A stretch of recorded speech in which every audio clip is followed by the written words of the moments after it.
Being on this trip to El Salvador has been an amazing experience.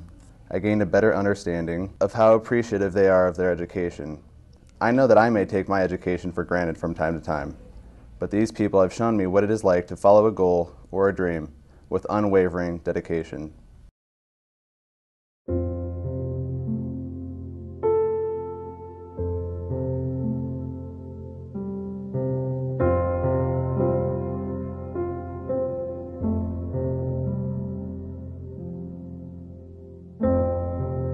The first woman we talked to was especially intelligent. Her eyes shone bright behind wrinkled skin.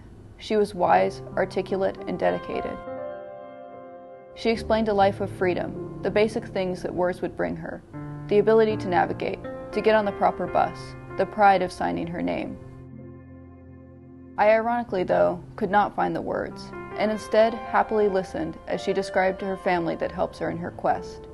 With 5 grandchildren, 3 kids, and obvious dedication, I felt faith that she'll make it through. I felt excited and hopeful for a future when words will have the opportunity to become more for her than basic freedom, but a means for knowledge, exploration, and growth. Marley is 34 years old, a mother, and married. This was her second day in the Learning Circle class. She was practicing the letters of her name over and over. 1 full page with M's, 1 full page of A's, another page of R's. She learned 3 of the letters in her name.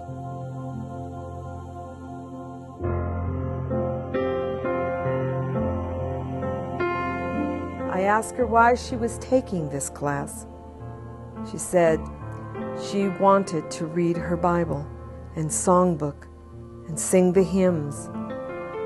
And she held her book up to her chest. It meant so much to her.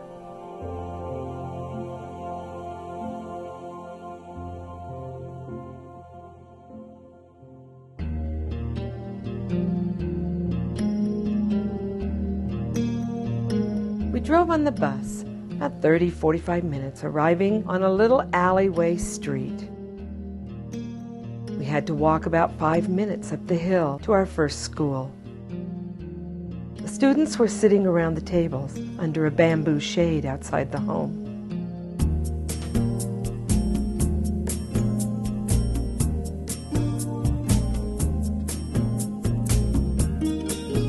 What impressed me the most at first was the number of people attending. If churches in America offer any kind of class, religious or non-religious, you can expect a small gathering. But there were so many people coming to this program. Even more amazing was how so many people would work together for the good of others. One person would offer their home, another would teach. Advanced students would help the beginners. Older children would care for the young. Everyone had a part to play. I believe that this is why this program is so successful. The youngest person I talked to was 13 and the oldest was 64. Both of them were filled with joy and gladness to know that someone cared for them enough to invest time and money to share with them the precious gift of literacy. The literacy class participants were so humble, so appreciative, and very kind. They sat through the classes very attentive, not at the least bit distracted by the 30 people or so that were staring at them. The students there are in groups based on their level. Each group is a mini community that works together, and they support each other with the help and encouragement of one another. It sounds so much like the Christian life. The first group of women, ages about 50 to 60, were studying world geography. As they looked at the world through a book, the world became an open book. Learning has given them a hunger to want to know more. They thank God even more now because more knowledge gives them more things to thank God for. It gives them more understanding about the things around them. They know they could have never made it this far without God's strength and provision for them through others. And now they want to understand more how they can be a provision for others through themselves.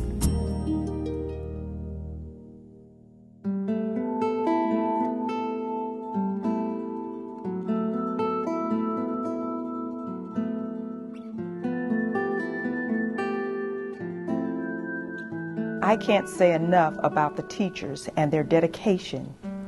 They are a true example of God's use of ordinary people to do extraordinary things. God can and will use anyone who's willing. The more deficient you may feel, the more glory goes to God because it's all about Him. These teachers are truly doing the work of Christ while preparing thousands of others to do the same. One young teen boy was learning to read so he could get a better job. One older woman wanted to learn to read so that she could read the traffic signs and know where she was going. Before, people would trick her and give her incorrect directions as a joke. An older woman was so proud that she could write her name when she went to the bank. Before, she had to put her thumb in ink and use a finger mark instead.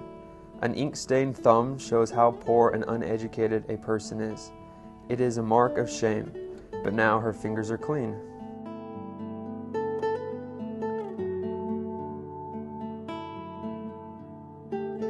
People were so grateful and excited about us being there. I tried explaining that we were the privileged ones for meeting people so dedicated and determined like them. But they kept saying, "Thank you, thank you." One lady told us that nobody will come to care for them, but that we came and we care for people like them. People who are stuck in one place. In our world, we tend to want to progress and do good things in school and graduate from colleges to show others I made it.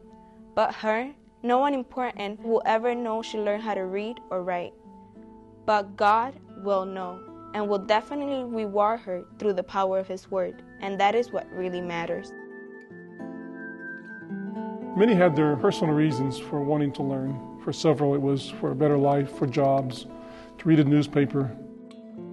But for many, they were there to experience the joy of writing their name for the first time. I saw the tears flowing from the eyes of men and women, and I realized that they were there for more than to read a newspaper or to catch a bus, but they were there for hope.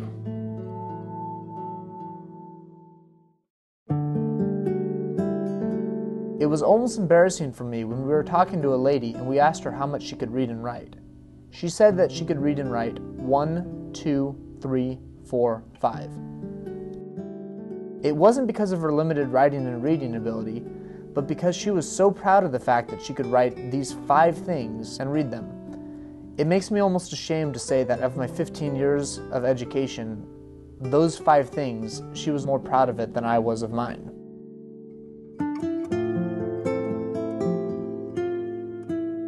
She said her biggest motivation was to improve her life, both financially and spiritually. As I saw her work, it could have easily been mistaken for that of a child, but nonetheless, she continued to learn and practice, forming her letters, and that change was reflected as I flipped through the pages. I asked her if she had help, and she said her grandchild would help her after school, that he would take her hand and help her form the letters and words. It was as if the roles had changed. He would be the one reminding her to do her homework and helped her with her work. I admired her courage and her motivation to take up schooling at her age, and with the help of this program, I am sure that she will succeed. As I walked into the church, I noticed an old man sitting on a bucket in the middle of the aisle. His name was Victorano.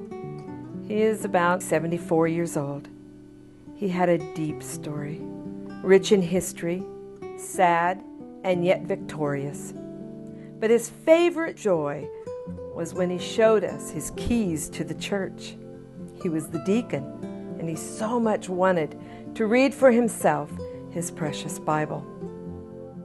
Wally paraphrased it best by saying, "Isn't it amazing that he had the keys to the church, but he didn't have the keys to the Bible until he finished the class."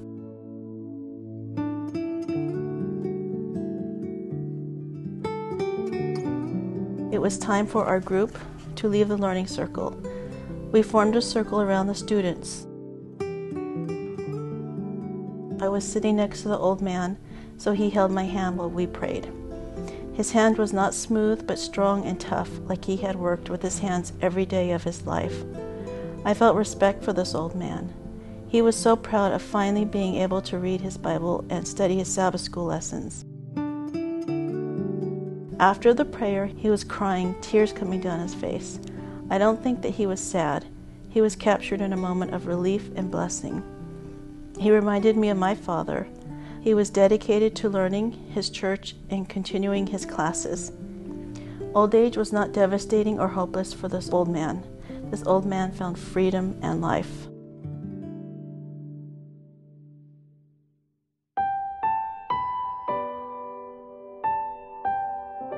I was so impressed with the teachers.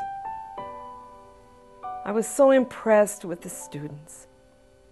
We take for granted our education. And here, to watch a little old lady write her name the very first time was so exciting to me. And I pray for these people. They mean so much to me now.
What I have found to be most impacting to me is the amount of dedication and sacrifice that each one of these literacy circles represents.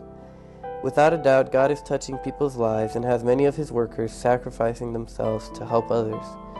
This project will be on my mind for years to come, and I hope to be able to inspire many others to donate to this cause so that many more may be blessed with the gift of knowledge.